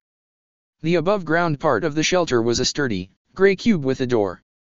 The below-ground level was a bigger gray cubicle space with everything stripped off, except, of course, an entry into a sewer separate from the main Konoha sewer network. After a long climb down, 100 crouched, narrow meters and 2 turns the sewer got, rather absurdly spacious for a sewer. This was when they met the first guard. It was a woman with mouse-brown short hair, a mask that depicted some sort of bird on her face and her hand on the handle of her tanto. ID and identification code, the woman demanded with a toneless voice. ID Route 522. A red hand hanging from a tree, a silent sentinel under the tree's roots. Standing silent, loyal to the end, Sai answered with an equally flat voice. It was a nonsense sentence like all Konoha identification codes, but not one Tsunade knew, and as a Hokage she was supposed to know them all. The guard stepped aside, only to fall back, her throat slit open. She was angry as she stepped over the body that Kat's genjutsu swiftly hid from view. There had been no need for that woman to die but Danzo's delusions. Konoha was a village of special snowflakes, and while it wasn't quite as nice a place as the propaganda tended to paint it as, the truth was that they encouraged individuality as they best could in the framework of loyalty to the village. Konoha could and would demand its tithe in life and limb, in blood and tears, in a series of funerals to attend to, but identity, the right to pursue personal happiness despite the risks. No. Danzo had no right. She was fuming as they passed one more guard before entering the trainee barrack division, luckily a low-level security area. There, Sai said and pointed towards a closed door. There is likely at least one adult operative supervising. Good, Tsunade growled and cracked her knuckles. It's time to save my little snowflakes. And she kicked the door open. 068 Lightning. Kabuto waited in the small antechamber behind the hidden door in the Hokage's office, waiting with 5 umbu. He knew better than to think that he was trusted by anyone except Naruto-sama, but the Hokage was banking on his hatred of Danzo to not turn on her shinobi mid-battle, and if he happened to die taking Danzo down, one less headache for her. He understood that the woman was fond of Naruto-sama, which was a good thing considering her surprisingly ruthless streak, but he would have to keep an eye on her regardless. Politics could turn even a mouse into a monster. He knew the moment Danzo stepped into the office. There wasn't a single audible step, the door didn't creak or click shut, but the tinge of Uchiha in the chakra of the man was impossible to mistake. They all acted as one. Sable sunshined between Danzo and the door, barring the way out, while Sero took her place between the man and the window. Martin, Squirrel and Crane flickered into a half-circle that left Danzo now completely surrounded. Kabuto simply stepped into the office and Danzo's head immediately turned towards him. He didn't feel even the slightest hint of the fury he had half expected to consume him when he finally stood in front of the man, ready to take him down. Instead it was like all his blood had turned to ice water so cold it burned from within. He was going to kill Danzo and there was no joy in the thought. But there was satisfaction. There was a sense of completion. What is the meaning of this, Shizune? Danzo asked. Well, they hadn't really expected to fool them man any real amount of time. Shizune allowed her henge to fade and stood up, sending the legs of the chair scraping backwards on the floor. You are under suspicion of several counts of unsolicited assassination, several counts of kidnapping of a Konoha citizen. Shizune went through the short list while Danzo stood in the ring of bared steel, seemingly unaffected. He was an old, wrinkled man, frail-looking, leaning on a cane. No one relaxed an inch because of this. Please surrender into our custody pending further investigation into your affairs, Shizune finished her piece. It needed to be said, Kabuto suspected, if for formality's sake only. So be it, then. Daitapa. The said way Danzo inclined his head didn't fool Kabuto in the least. He flickered his way through a series of seals that allowed the wind to simply whirl around him, but the Umbu and Shizune weren't as well prepared or as nimble of hand and they were blown away against the walls, the desk falling over Shizune with a crash and a bookcase almost hitting one of the Umbu. Kabuto struck at Danzo too quick for the man to evade him and the strike connected cleanly and with full force. He felt the body of his enemy break beneath his hand, but even as the man landed in a heap, his back twisted at a seemingly unnatural angle, Kabuto knew that it had been much too easy. Martin was foolish enough to prove this by leaping to the old counselor's side and taking a lightning-quick wind jutsu to the chest, falling bleeding on the floor. Fighting in an enclosed space was a skill of its own. Kabuto stepped to the side and watched as Shizune made a daring spurt into the middle of the melee and dragged the badly bleeding man to the minuscule safety the antechamber offered and begun to heal him, her hands glowing gently blue. It was impossible to shun away from the entirety that the office and the antechamber formed and the heavily enforced walls withstood the tail end of the jutsu strikes that shredded flesh and furniture and covered the floor in water. But while Danzo was the one who inflicted the most damage in the fight, he couldn't seem to finish his opposition. The man was getting on in years. What an uncomfortable age that must be. Now if you'd asked my advice, I'd have told to stay 25, but it's much too late now, he remarked amicably. The water was up to his ankles now and colored delicate, translucent pink. One can hardly stay 25 their whole life, unless they sink to Orochimaru's levels. Danzo answered nonchalantly and dodged a strike from Crane's Tonto. Or yours, was the implication. Kabuto found his mouth stretching into a genuine smile of amusement. Stealing a whole body is wrong, but stealing eyes is alright? Do your morals operate on a weight-based system? Kabuto inquired, and his suspicion that Danzo was more tired than he appeared was confirmed when the man only froze for the briefest of moments before dodging a fire jutsu that left the walls smoldering and pulled at the bandages covering the right side of his face. The short list hadn't included bloodline theft and Kabuto wondered if the man had still thought he could get away with it all and remain in Konoha. Besides, one perhaps can't help growing older, but two can. With proper assistance you could have ceased at 25. Well, better late than never, I suppose. And without further ado he leaped into the battle again. It was a trick, a feint, this partially reverse-engineered jutsu. He grabbed Danzo's left hand and made a one-handed seal with both their hands. Old or not, Danzo was good.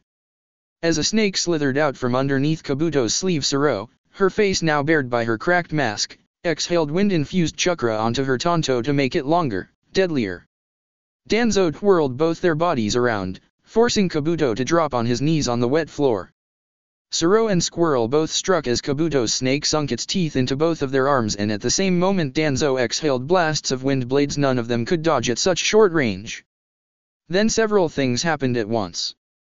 The poison Kabuto was immune to, that Danzo in all likelihood could neutral as well, was released into their bloodstream. The wind blades stuck through Kabuto's flesh, forcing a pained groan from his lips as red and black spots danced across his vision.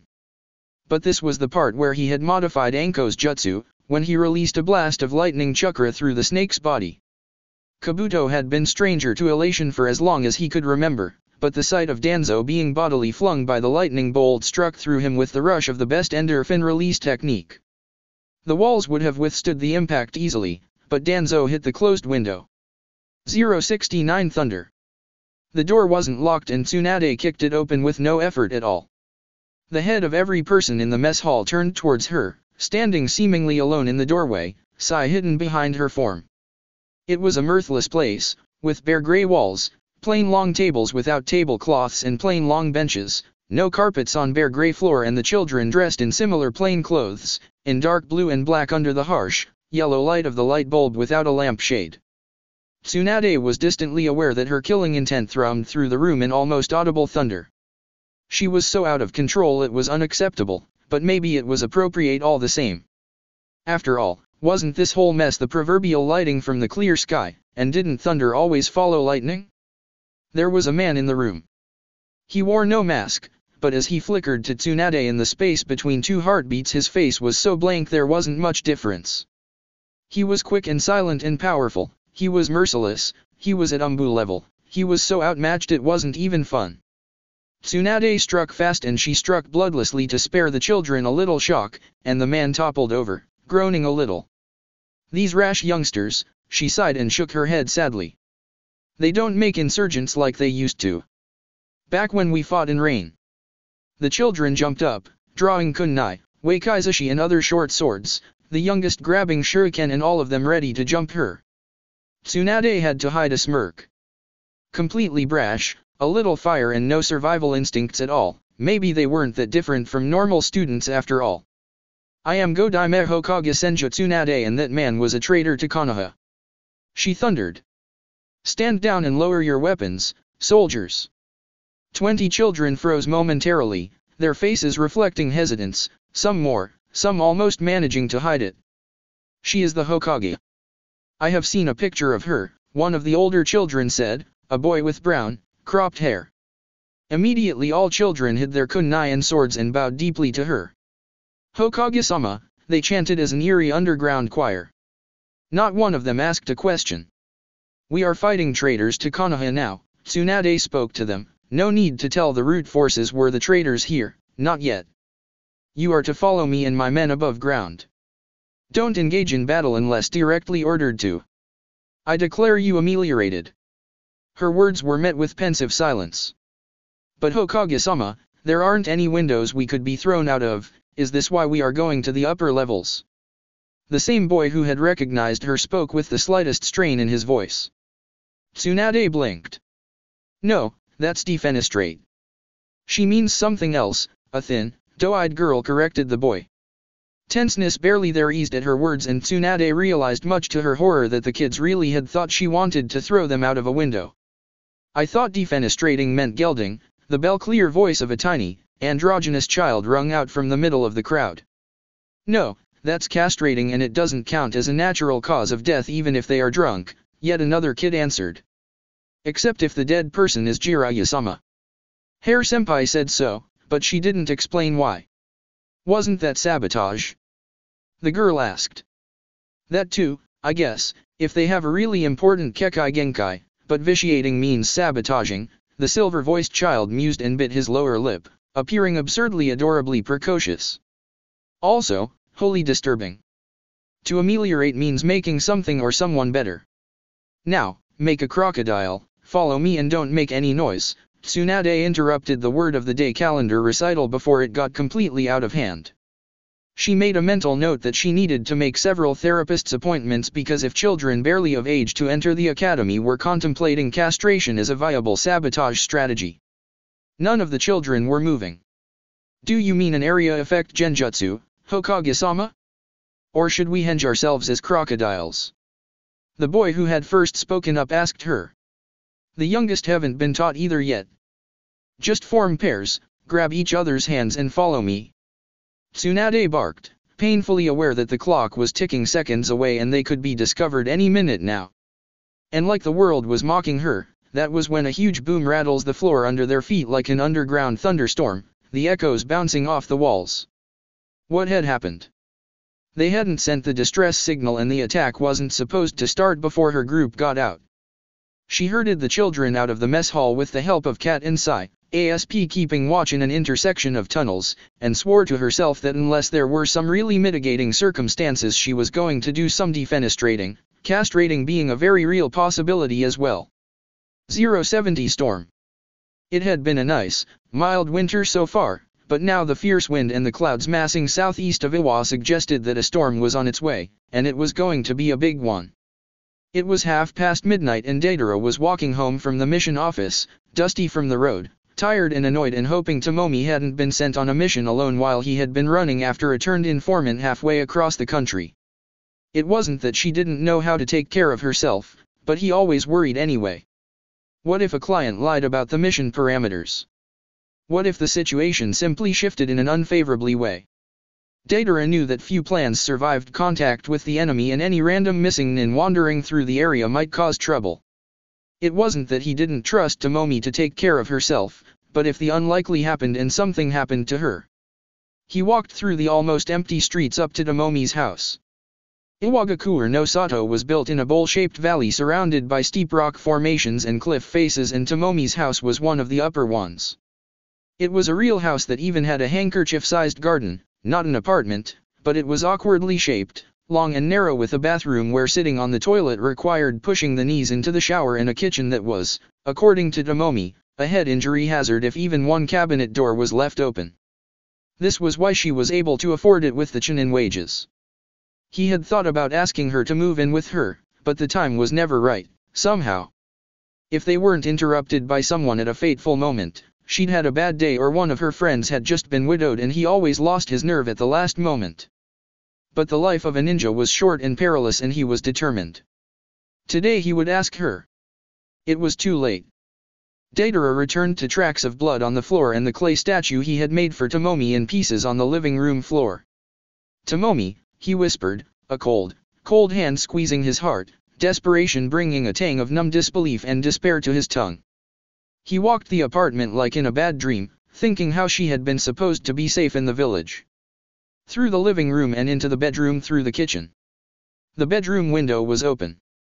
No ninja worth their first shuriken would leave a window open, but then, Tomomi hadn't left of her own free will, now had she? There was a bloody handprint on the windowsill and Deidara leaned over it, thinking about how easy it would be to die here, watching over the long drop to the lower levels of the village. But Tomomi had said that suicide wasn't an answer. She had said that wimpy defeatist attitude wasn't allowed in her house. He couldn't jump out of her window. But when he took a step back his foot hit something, sending it clattering over the floor.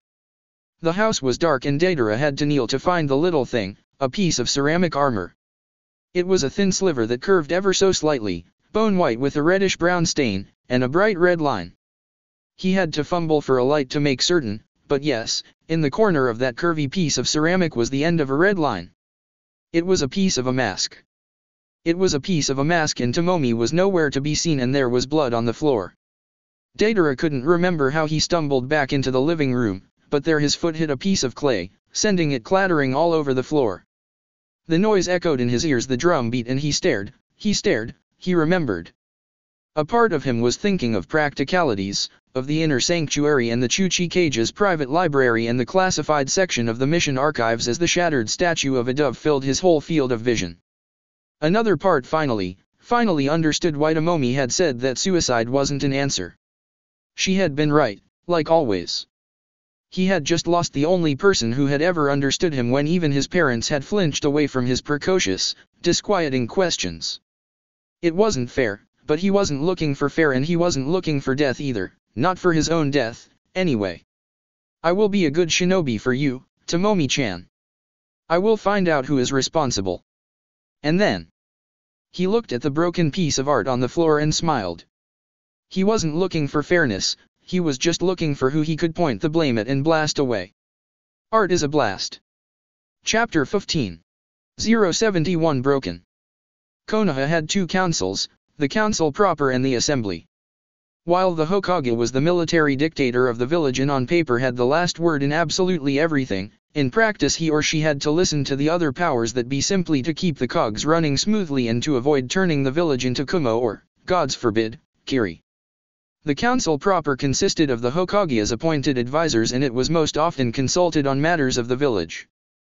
Danzo had been a strange in-between person, not officially a member of the council, but often taking part in its meetings all the same. But right now Danzo was the issue and the council proper was under house arrest, hopefully only until they were found innocent, hopefully they would be found innocent. So the day after the second dissolving of the root Tsunade called together the assembly. The composition of the assembly was more fluid than the council proper's. The major clan leaders were usually part of it, as were the ninja holding an office of importance, and when the matters concerned trade and other civilian business, the representatives of the civilian powers were invited as well. The rule of the thumb was that everyone who needed to be heard would take part. In this instance, as the case of Danzo and the route was strictly military matter and classified 7 ways to Sunday, the only people present were the Hyuga, Nara, Yamanaka, Akimichi, Aburame, and Inyazuka clan leaders and Marino Ibiki in the capacity of the head of the torture and interrogation. Order in the council room. Tsunade called over Tsume's bickering with Hayashi and Shivi's speculation over the return of Sasuke and the rumors of Danzo falling off the Hokage's window with Shikaku, hitting the table with enough force to send a crack through it. Gentleman and lady. And Ibiki.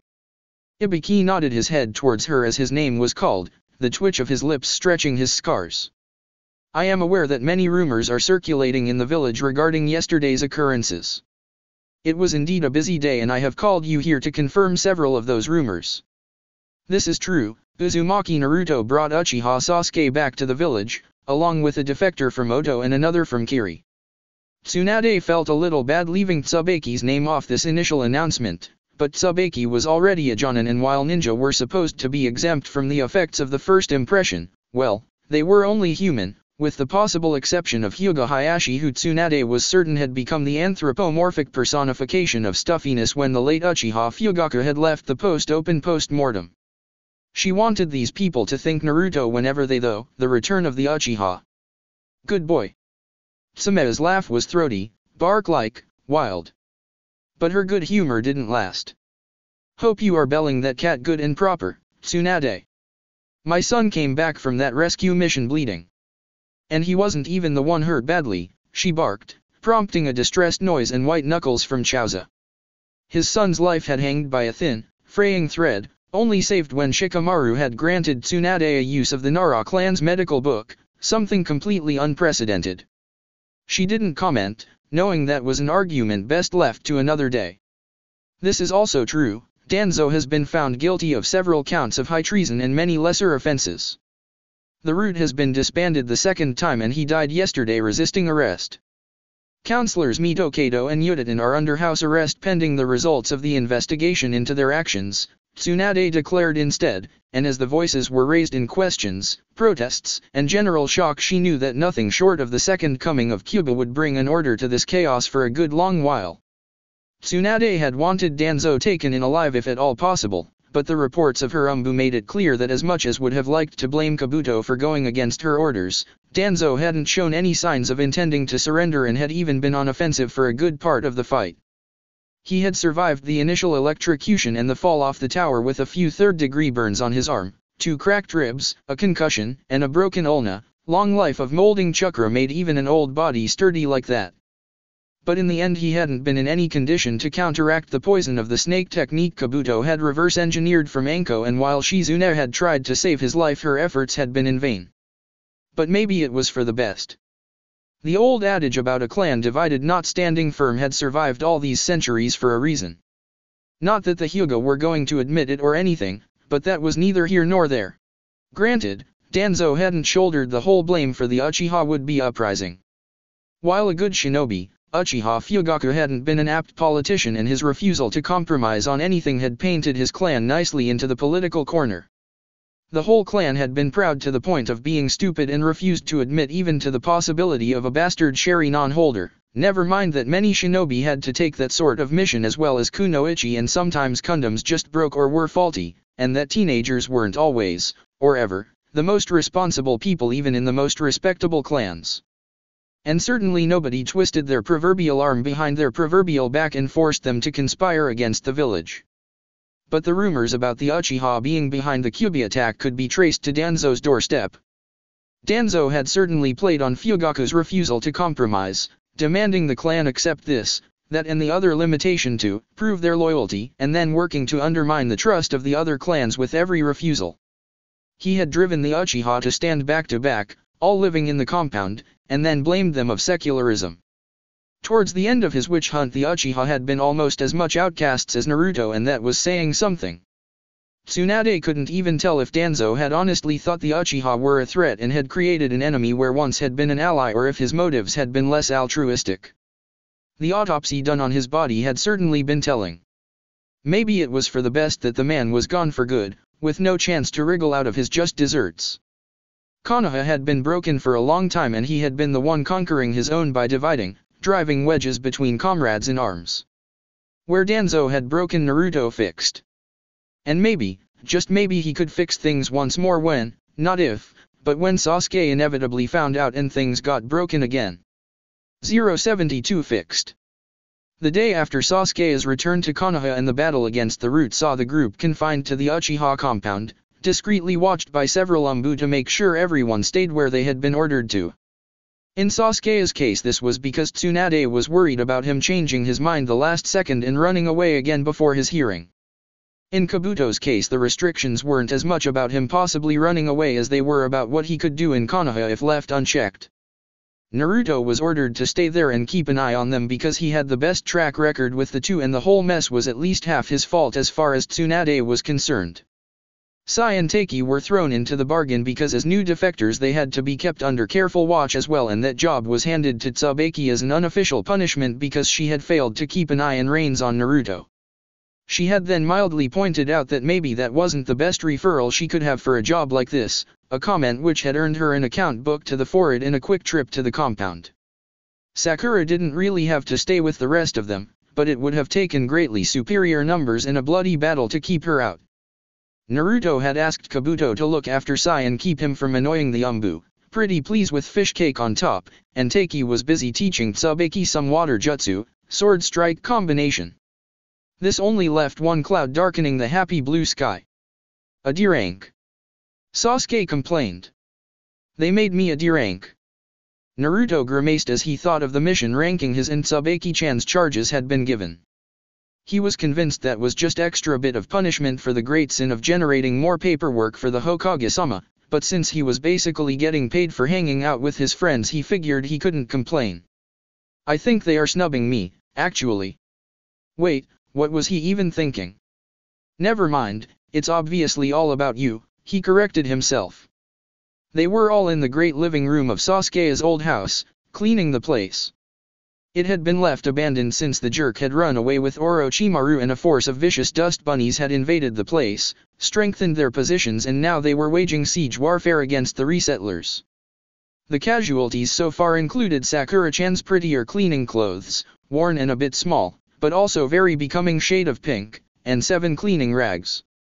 Now, boys, there is plenty of blame to share, Sakura-chan chastised them gently, attacking a trench behind a bookcase with a lofty swing of her duster. It's clearly both of you. Ma, it's good to see you all so lively, a very familiar voice spoke from behind them. They all jumped from surprise and turned swiftly around. There in the doorway slouched a very familiar figure holding a very familiar-looking orange book in his hand. To think I returned from a mission to find that the lost boy has found his way back home at last. Kakashi-sensei's words were lazy, soft, but when he stepped inside, Naruto just got the feeling like someone had dropped a full crate of something really heavy on really soft, yieldy mattress.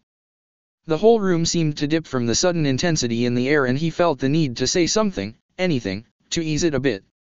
Sasuke has been demoted to D rank. He was quick to quip and then he could breathe again.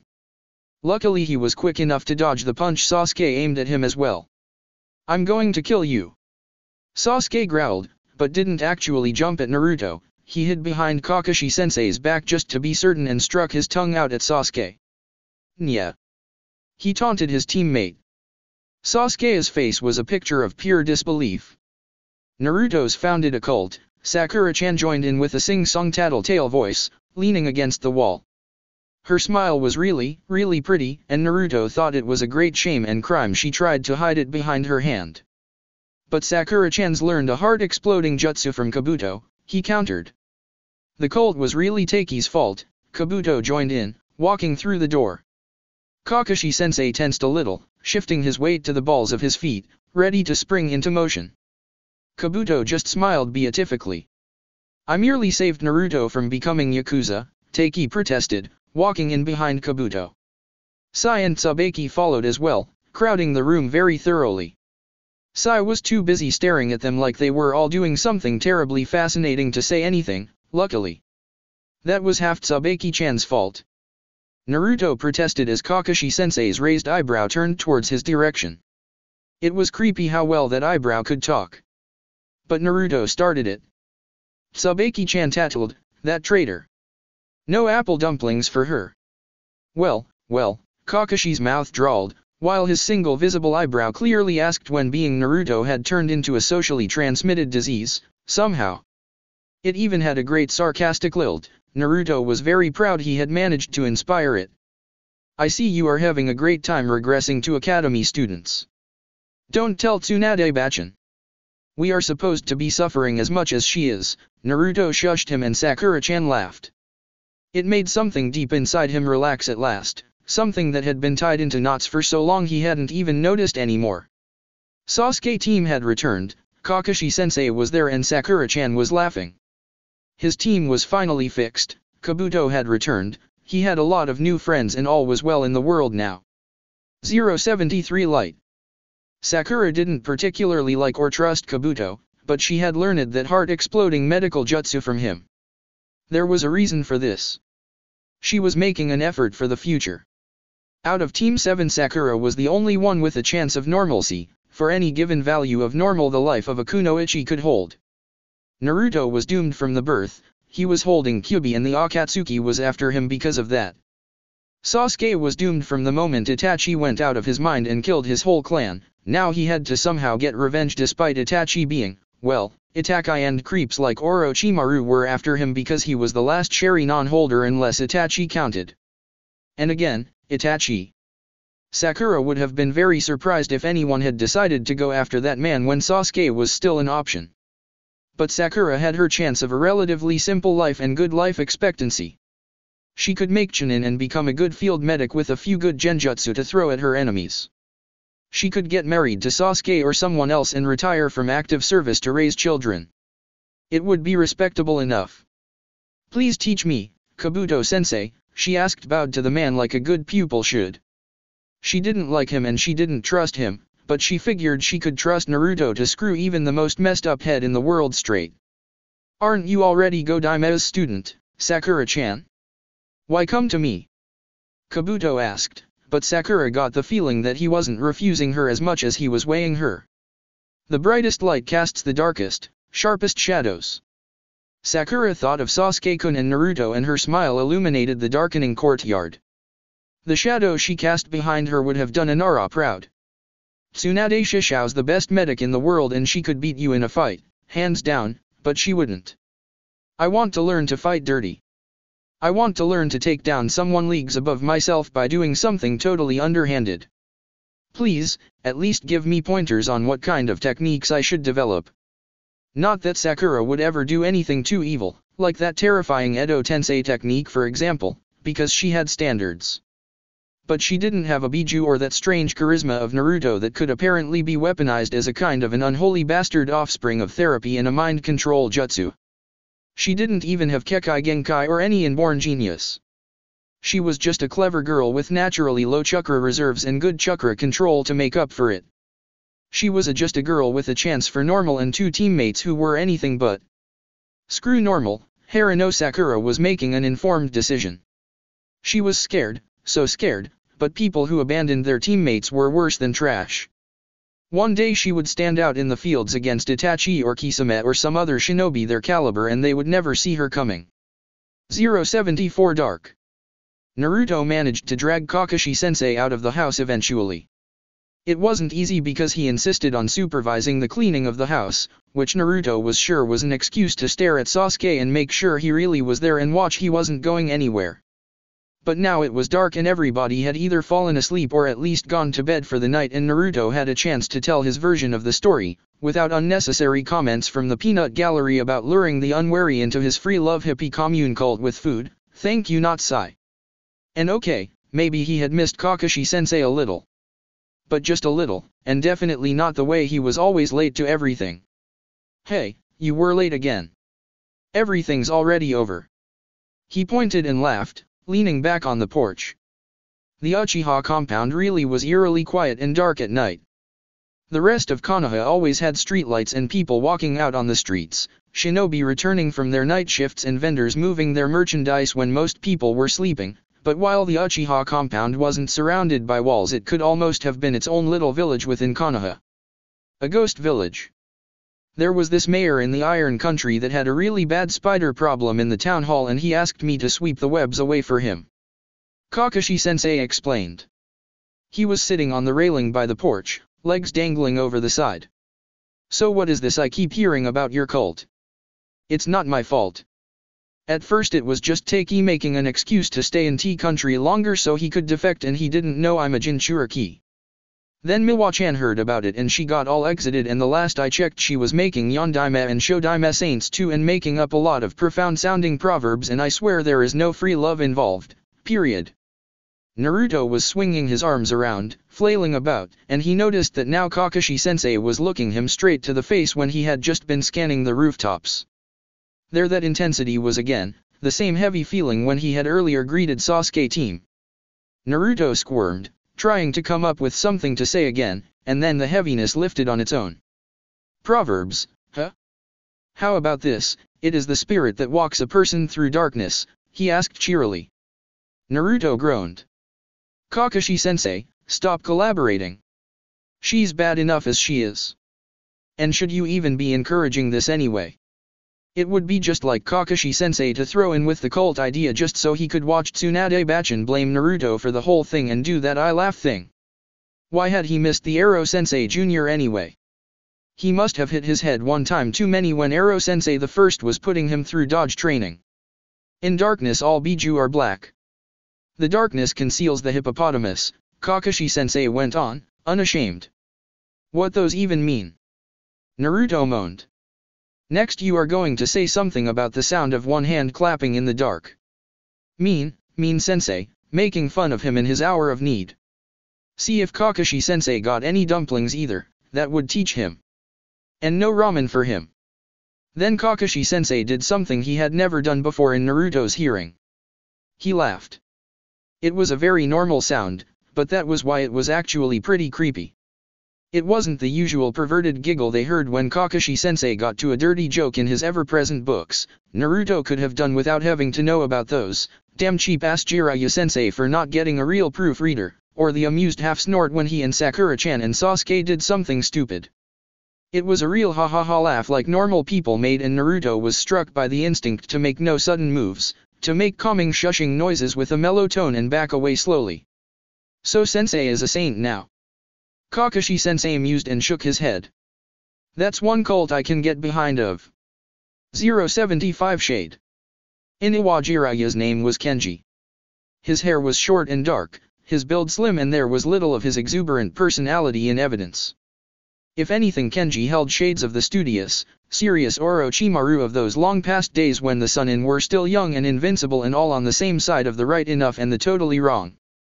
A special Akimichi pill had taken care of his build, though gaining the muscle mass back afterwards was always a bitch, and cutting and regrowing hair was easy, but his best disguise was to shed Jiraiya like a snake would shed its too small skin. Ah, damn, he was being sentimental. Thinking about Naruto and his errant teammate did that to him, but he had little choice right now other than remain in the house he had rented, staring at a wall and thinking. The sleeping beauty currently occupying his bed saw to that. He had happened upon her the night before, on his way back from the secret meeting between Kakuzu and an Iwa representative he had witnessed. He had taken a shortcut through an alley between a blacksmith's forge and a shoemaker's shop and almost tripped over the legs of the girl leaning against a dirty wall. She had managed a surprisingly good concealing genjutsu considering the condition she was in.